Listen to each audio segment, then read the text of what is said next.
I'm Angie, and you're watching Dante's Vaccination.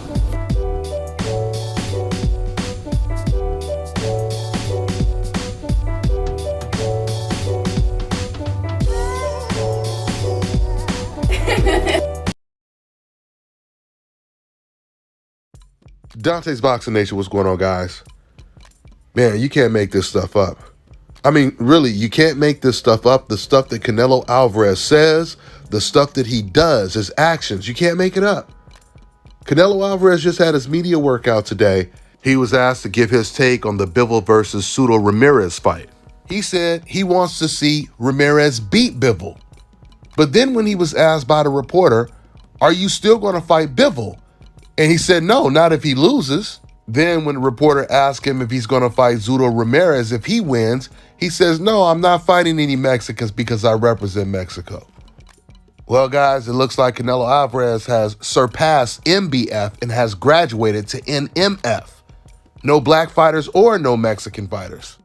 Or at least no undefeated ones. Because we already know Canelo has fought tons of black fighters that have been knocked out, that have lost. He's fought tons of Mexican fighters that were much smaller, coming off of losses, been stopped. So when I say MBF or NMF, we're talking about the undefeated ones.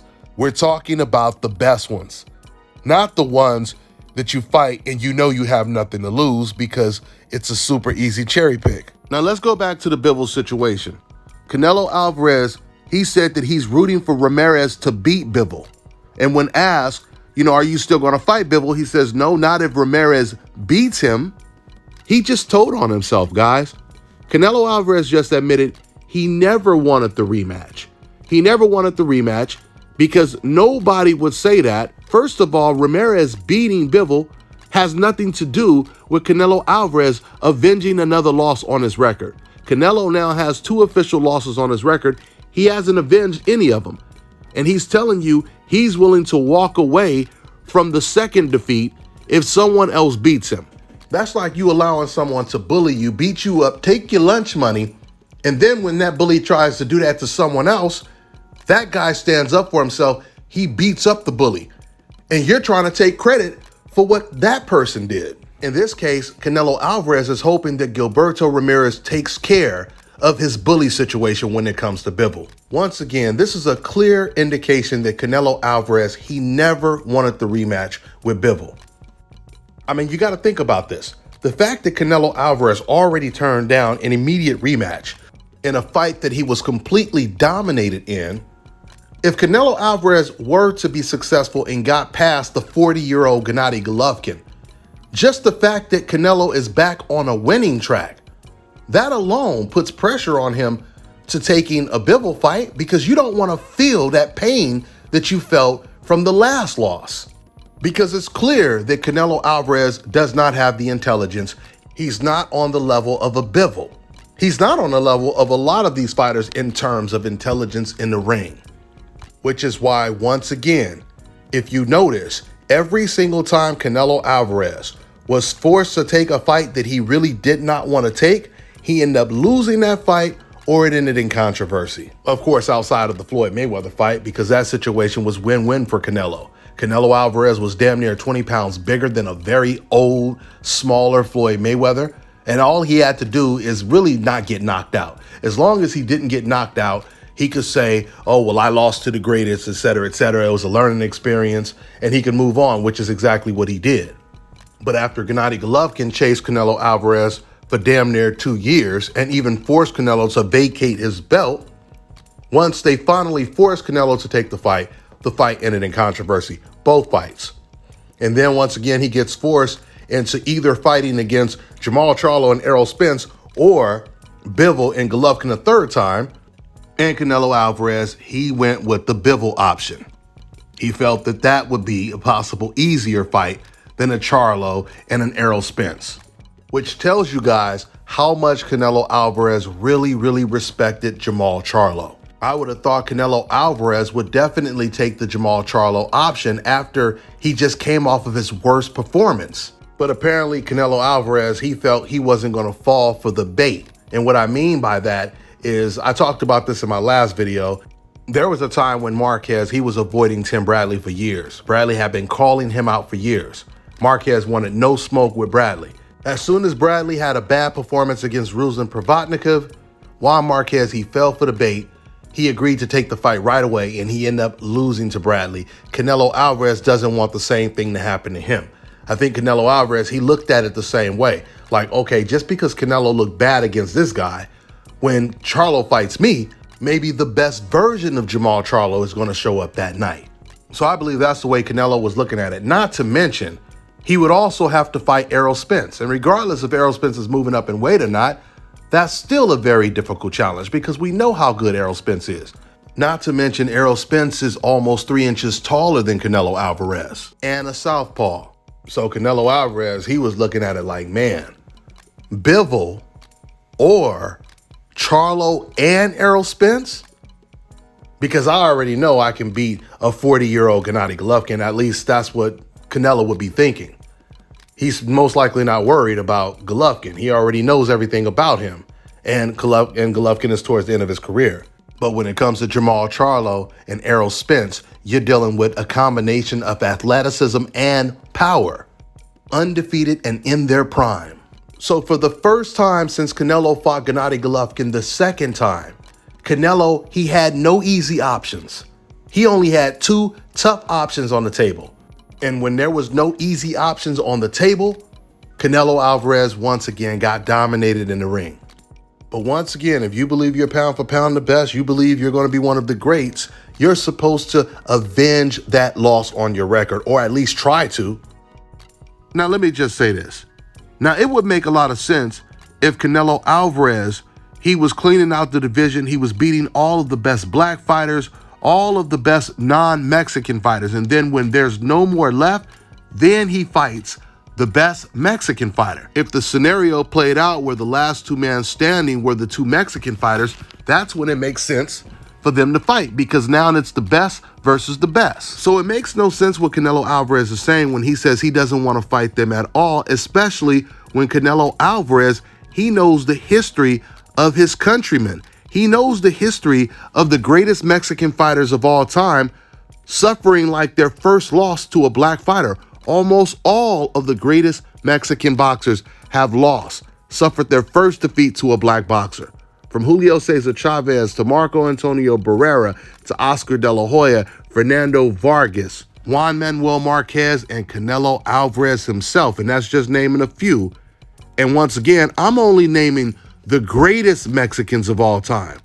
Because if I were to name just Mexican fighters that were Hall of Famers or something like that, the list would be way too damn long. So my point is, if you say you're not going to fight against Mexicans because you represent Mexico, why aren't you going out of your way to target the black boxers and avenge a lot of those losses that your idols suffered? I mean, just think about it. If Canelo was beating nothing but undefeated black boxers, I'm talking about the best in the division, that's all he fights, because he's not going to fight any Mexican fighters. So he's going after the toughest and the best black fighters all the time, and he's beating them. You know how good that would actually make Canelo Alvarez look? Not only in the boxing world in general, but especially when it comes to the greatest Mexicans that are always criticizing Canelo. The greatest legends like Chavez, Barrera, and Morales. I mean, after all, this is what Gervonta Tank Davis is doing from the opposite end of the spectrum. Gervonta Tank Davis, he keeps beating up and knocking out the best Mexicans available. He's doing exactly what Canelo Alvarez should be doing. If Mexicans say that this is a Mexican sport and we dominate the sport, well, guess what? Gervonta is targeting all of the Mexicans and beating them all, just like Floyd Mayweather did. How come Canelo Alvarez is not willing to do the same thing? We all know why. So listen, guys, Canelo already turned down the biggest payday of his entire career for one fight when PBC offered him a 2-fight deal to fight Errol Spence and Jamal Charlo. He turned that deal down to make less money in the 2-fight deal with DAZN, which was Golovkin and Bivol, right?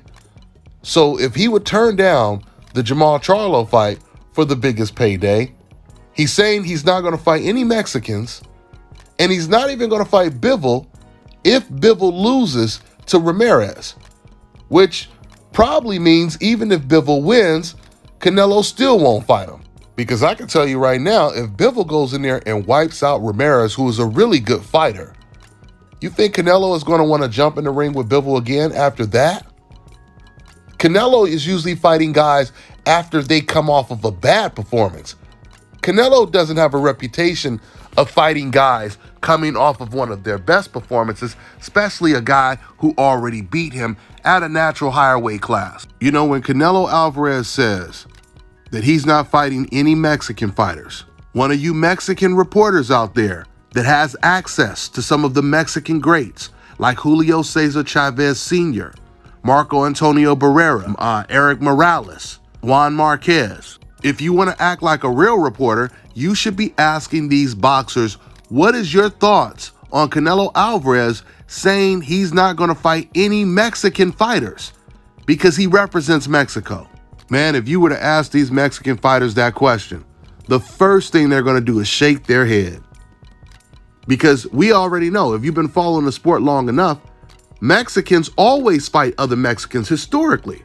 Eric Morales and Barrera's biggest rivalry was against the Mexican. Chavez, Juan Manuel Marquez, all of these fighters fought Mexicans just like they fought everyone else. And this is the reason why the Mexican greats, they look at Canelo Alvarez as a joke when they hear him say things like that. They look at him as a joke when they see him avoiding Andrade and Charlo for 6 years. I mean, almost all of the Mexican guys that I mentioned, not almost, all of them actually, at some point, all of the greats, they have all criticized Canelo Alvarez for the way he moves because he does not move like one of the legendary Mexican greats. He doesn't have the heart, he doesn't have the confidence to take on the best competition like the Mexican greats win, lose, or draw. There is no doubt in anyone's mind that fighters like Chavez, Morales, Barrera, even Oscar De La Hoya, they would have fought the Jamal Charlos, the Demetrius Andrades, the David Benavidez's if they were in the same weight class as them, because their record tells us this. But listen, for real boxing fans, there is some good news. There is a little bit of light at the end of the tunnel when it comes to wanting to see Canelo Alvarez start fighting the best competition after he lost to Bivol and not trying to go back to what he was doing before the Bivol fight. In fact, because Canelo doesn't have the options he had before he lost to Bivol, I think there's a very good chance he may have to lift that MBF ban and finally take that Jamal Charlo fight, because once again, Canelo does not have too many options. That's my daughter in the background agreeing with me. But like I said, Canelo Alvarez, he's in a bad position right now. Because see, before he lost to Bivol, and old media was constantly praising him, calling him the greatest, and he's pound for pound, it was more easier for him to cherry pick. Because old media never wanted him to take on any tough competition in fear that he would lose, and they could no longer mislead the public by calling Canelo Alvarez pound for pound number one when he never was pound for pound number one. But the lie was easier to push when at least Canelo Alvarez kept winning. And he was winning belts regardless of how weak the opponents were. But now things are different, because now that Canelo lost and got completely dominated, he has to make up for that by fighting against good competition. And most importantly, winning. So it's going to be really interesting to see what direction Canelo Alvarez goes if he gets past Golovkin, the 40-year-old Gennady Golovkin, and there's still no guarantee he'll get past the old Golovkin. But if he does, he's going to have some serious choices to make, because another thing is DAZN and whoever else is working with Canelo, they're not going to pay him any serious money to take on a John Ryder, a Gabe Rosado type of opponent. He's going to have to fight against tough opposition to really make a good payday, which would include, once again, names like Charlo, David Benavidez, who he already said he's not going to fight because of the whole Mexican on Mexican deal. This is why I believe he might end up fighting against Jamal Charlo, because I can't think of anyone else he could fight or he would fight that's going to bring him the type of money that he wants to make. Unless Canelo is just going to start taking massive pay cuts and fighting against very weak opposition just to avoid losing again. We'll see how it plays out. That's all I got for now, guys. I'm on to the next one. All right, now check this out, guys. If you're looking to repair eczema scars, burns and bruises, dark spots and blemishes, then this right here is the perfect product for you guys. It's called Elo Deki Face and Body Oil. Athletes and top-ranking boxers, they're also using it after training to reduce swelling, inflammation, and to ease the pain. So get yours today. Go to elodeki.com, like them on Facebook, and follow them on Instagram.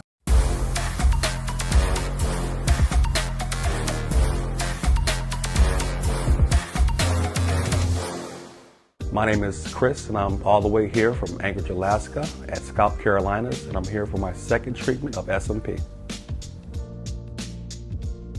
Well, I was sitting at home one day and going over my Facebook page, and they have different, like advertisements popping up, and I saw one for SMP, and I saw some pictures of some guys, before and after, and I was looking at that, and it caught my attention, so I Googled it.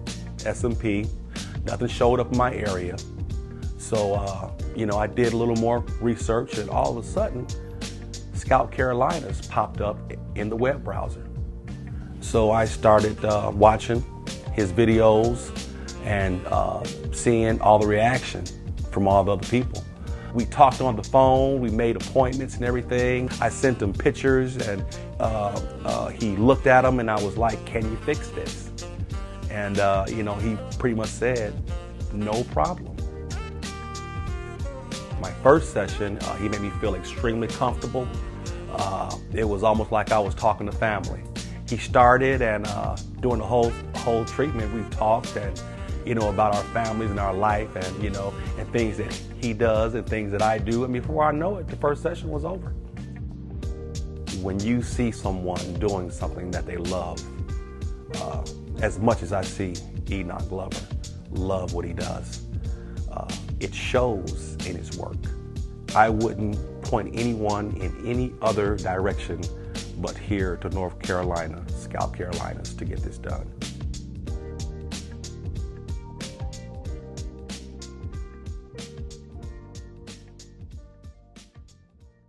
Let me tell you guys about Issa Israel Law Firm. It is a full-service legal practice based in Denver, Colorado, an emerging hub for combat sports and high-altitude training. If you're a fighter inside or outside of the ring and you need a law firm you can trust to fight for you, visit thefighterfirm.com or email help@iilawfirm.com. Legal representation is usually limited to plaintiffs or defendants in Colorado, but iFirm can help anyone in the world with trademarking their business name, logos, and U.S. immigration issues. This brother has been my attorney for a while and helped guide me through all kinds of business and civil issues, so make sure you guys go to thefighterfirm.com.